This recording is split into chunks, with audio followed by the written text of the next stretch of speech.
Security for Wednesday's inauguration is ramping up in the face of unprecedented warnings of violence. David Martin is tracking the preparations. The nation's capital is an armed camp. Police, Secret Service, FBI, everywhere. Backed by a staggering number of National Guard troops under the command of Major General William Walker. To have 25,000 guardsmen here to support the federal law enforcement should tell everybody that we're prepared for pretty much anything. 25,000 troops, many of them armed. That compares with 340 unarmed guardsmen on duty when the Capitol was stormed and 9,500 at Barack Obama's first inauguration. But here's the most telling comparison. 25,000 is 5 times the number of troops in Iraq and Afghanistan.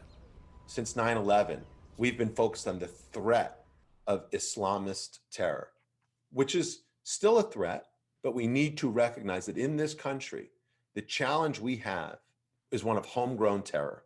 Jonathan Greenblatt, CEO of the Anti-Defamation League, says the wave of arrests that followed the storming of the Capitol will not stop the protests. For them, the arrests are like a kind of martyrdom. They see it as a necessary step, and they're able to glorify themselves even when they're detained in this way. It's taking place on social media, the same place terrorist groups like ISIS got their start. What are you seeing on social media? We're seeing the same thing the FBI is seeing, which is all the lights blinking red. A number of different extremist groups all coalescing around this idea of coming to the Capitol on January 20th. Seamus Hughes of Georgetown University says many of them don't care. They have almost no chance of stopping the inauguration. There's a subset of extremists there that just want to watch the world burn. And the fact that the National Guard is sleeping at the Capitol, it's getting to what they want to get to, which is dividing this country. Troops marshaling at the National Guard Armory will be all over the city.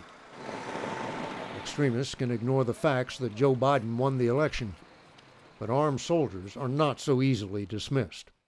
When are they allowed to use lethal force? They're allowed to protect themselves and come to the aid of others to protect others. That's all. We saw what happened at the Capitol. With that situation in which police are being overrun, does that justify the use of lethal force? No, sir. So you could allow a crowd to storm the Capitol and take over? No, sir. I have a right to protect myself.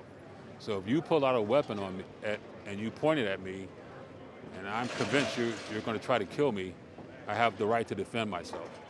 Some of the extremists who stormed the Capitol once had or still have ties to the military, which is why the Joint Chiefs of Staff put out this extraordinary message to all the troops, reminding them Joe Biden is about to become their commander-in-chief. To make sure that nobody had a question, Dave. General Dan Hokanson, head of the National Guard Bureau, is a member of the Joint Chiefs. Are you worried at all about the reliability of your National Guard troops? Absolutely not.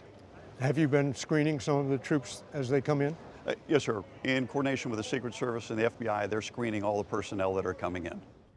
As the National Guard has rolled in, now we're seeing the extremists focus on targets outside of Washington, D.C.